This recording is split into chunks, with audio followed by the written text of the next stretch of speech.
Bonjour frères et sœurs en Christ, c'est la sœur Foi Marguerite Amouillé.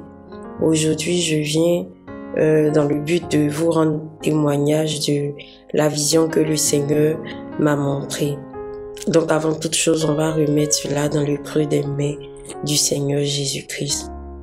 Merci Seigneur Dieu pour ce message, que toi-même tu viennes prendre le contrôle au nom de Jésus-Christ de ma bouche, de tout ce que je vais dire. Que cela, Seigneur, puisse glorifier ton nom, traduire le message que tu veux donner à tes enfants au nom de Jésus-Christ. Amen. Dans cette vision en question, nous étions des chrétiens, peu de chrétiens, on n'était pas nombreux, on était, comment dirais-je, dans la rue, abandonnés de tous, on était méprisés de tous, vous voyez.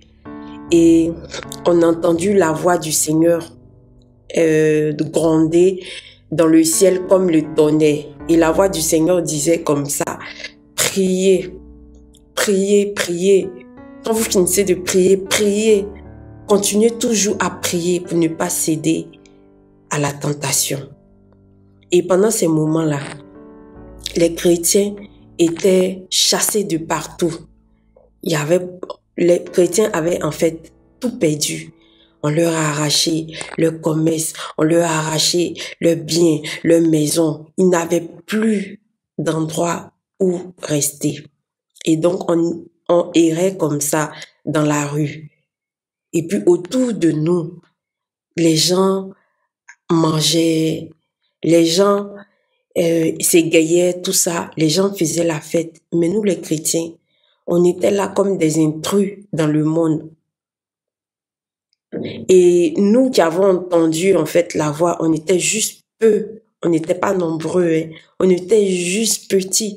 C'est nous seuls qui entendons la voix du Seigneur gronder comme le tonnerre, qui nous disait de prier sans cesse, de ne pas arrêter de prier. Et à côté de nous, j'ai pu voir une femme avec un petit étalage. Elle vendait de la nourriture. Elle vendait aussi des légumes, tout ça. Nous, on n'avait pas droit même à pouvoir s'approcher de ces femmes-là pour pouvoir demander quelque chose. On nous chassait de partout. Et je nous voyais comme on était vêtus. On avait des habits sales sur nous. Il y en avait d'autres que l'habit était devenu tellement sale, on dirait de la sépia. Et il y avait des habits aussi, on avait des habits aussi déchirés sur nous.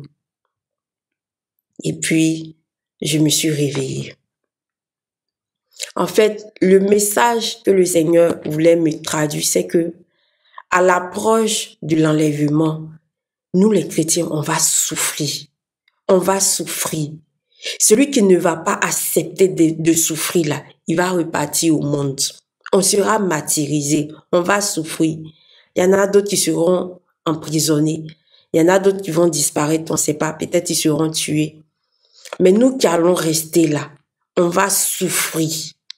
On va souffrir.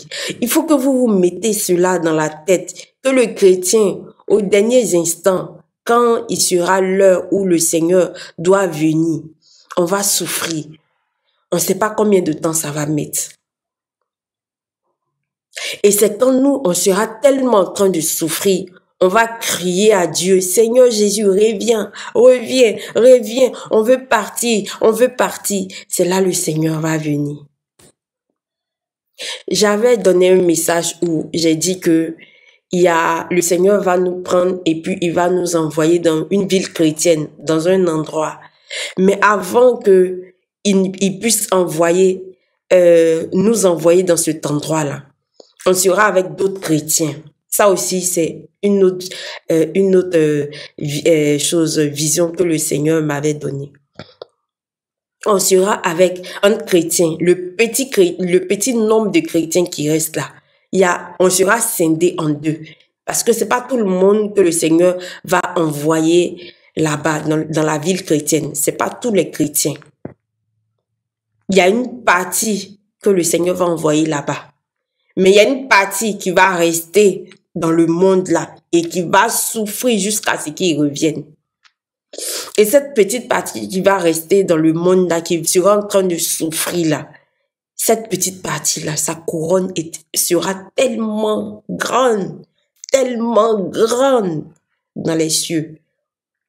Et cette petite partie là, c'est pour que le monde voie comment ils ont régné déjà. Ils avaient régné Jésus. Et comment ils sont en train de régner ses enfants. Afin qu'ils voient, afin qu'ils soient témoins.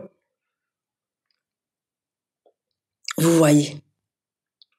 Et avant que le Seigneur emmène d'autres personnes dans le refuge que lui seul il connaît là, nous tous, on sera là, on va souffrir. On va mourir de faim. Il y a beaucoup qui vont laisser la main de Dieu parce qu'ils auront faim. On va nous priver de faim. Et du moins, on va nous priver de nourriture pour que nous ayons faim. On n'aura pas de maison. On va errer dans la rue comme des sans-abri. Les sans-abri, au moins souvent, là, quand les gens passent, les gens leur donnent un peu d'argent. Mais nous, là, ça ne sera pas le cas. On sera détestés. On va nous détester à cause de la voie que nous avons choisie, à cause du nom de Jésus-Christ que nous avons choisi. Et beaucoup vont perdre la foi. Beaucoup vont finir par régner Dieu. Ils vont partir. Pendant ces épreuves-là, ceux qui ne vont pas régner le nom de Jésus-Christ là, c'est ceux-là, le Seigneur va aller les mettre quelque part. Et puis, il y a un tout petit nombre que le Seigneur va laisser dans le monde. Mais eux-mêmes, ils ne vont pas durer même dans le monde. Parce que quand le Seigneur va nous scinder là, son heure sera proche. Son heure sera proche. Et ceux qui vont rester dans le monde là, ils ne seront pas nombreux. Ils ne vont pas aussi rester pendant longtemps. Mais nous tous là, on va endurer d'abord. On va endurer beaucoup de souffrances. Donc, avant que ce moment-là n'arrive là, c'est le moment pour toi. C'est le moment pour toi de chercher à connaître Jésus. Connaître Jésus là, c'est pas quand il est venu et puis il t'a sauvé, il a opéré un miracle en toi. C'est-à-dire tu étais dans des difficultés puis le Seigneur t'a sauvé. Et c'est là que tu as connu la voix du Seigneur. C'est insuffisant. C'est insuffisant pour ces temps qui arrivent là. C'est pas quand tu pries et puis le Seigneur t'exauce et puis tu connais la voix de Jésus. Ça suffit pas pour ces temps-là. Pour ces temps-là, il va falloir que tu connaisses réellement Jésus. Il va falloir que tu connaisses qui il est. Il va falloir que tu approfondisses ta relation avec Jésus-Christ. Que ta relation avec Jésus-Christ ne reste pas seulement dans la parole, mais que cette parole que tu lis là devienne vie avec Jésus. Il va falloir te connecter à Jésus. Il va falloir connaître les pensées profondes de Jésus-Christ. Qu'est-ce que Jésus pense? Parce que quand tu vas souffrir, pendant que tu auras faim, pendant que tu auras soif, pendant que tu vas errer, tu vas te demander, qu'est-ce que Jésus aurait fait à ma place? Tu vas te demander, qu'est-ce que Jésus pense de moi? Et c'est cela qui va te faire tenir. C'est cela qui va te faire tenir. Ou que pendant que tu as faim, tu te mets à chanter, à prier. C'est ça qui va te faire tenir. Dieu, pendant ce temps-là, quand tu auras faim et que tu vas te lever, malgré que tu as faim, malgré que tu es faible, tu vas te lever, tu vas glorifier Dieu, tu vas louer Dieu parce que tu as faim. Tu vas bénir le nom de Dieu parce que tu as faim. C'est comme ça, c'est en cela, c'est à cela que Dieu t'appelle. Est-ce que ta connaissance de Dieu que tu as en ce moment, est-ce que ta connaissance de Jésus-Christ que tu as actuellement peut te faire tenir comme ça? Si ce n'est pas encore le cas, commence à avoir une parfaite symbiose avec le Seigneur. Commence à te rapprocher de son cœur. Commence à connaître Dieu. Commence à avoir une parfaite harmonie avec Dieu. Est-ce que si tu as faim, est-ce que si tu n'as pas bu de l'eau, est-ce que tu peux quand même glorifier Dieu? Pendant des mois et des mois, si tu ne gagnes pas à manger et que même si tu as eu un peu quelque chose pour mettre sous la langue et puis prier Dieu, glorifier Dieu, est-ce que cette foi que tu as actuellement peut te permettre de faire cela? Si cette foi du moins que tu as, qui peut te permettre cela, en ce moment et dans les moments à venir, je rends gloire à Dieu pour ta vie. Je bénis le nom de Dieu pour ta vie. Ça veut dire que tu es sur le droit chemin. Ça veut dire que tu es dans de bonnes voies. Mais si ta foi en Dieu, si la connaissance que tu as de Jésus-Christ ne te permet pas de pouvoir faire cela, ne te permet pas de pouvoir, en ce temps-là, pouvoir glorifier Dieu même dans la faim, ça veut dire que tu as encore du chemin. Tu dois encore chercher à connaître qui il est. Tu dois encore plus te rapprocher. Ne te limite pas déjà à la main qui t'a déjà manifesté, à la gloire qui t'a déjà manifesté, au miracle qui t'a déjà manifesté. Ne te limite pas à ça. Cherche en profondeur sa face. Cherche à savoir qui il est. Rapproche-toi de son cœur afin que tu aies une intimité parfaite avec Dieu. Afin que même, afin que par ta connexion avec lui, quand tu dis, Seigneur Jésus-Christ, j'ai faim, mais je sais que mon corps a faim, mais je te rends gloire pour cela. Je t'aime parce que j'ai faim. Je t'aime parce que je n'ai pas d'abri. Je t'aime parce que tu es Seigneur, tu es Dieu, que tu es le véritable Elohim, tu es le véritable Seigneur Jésus.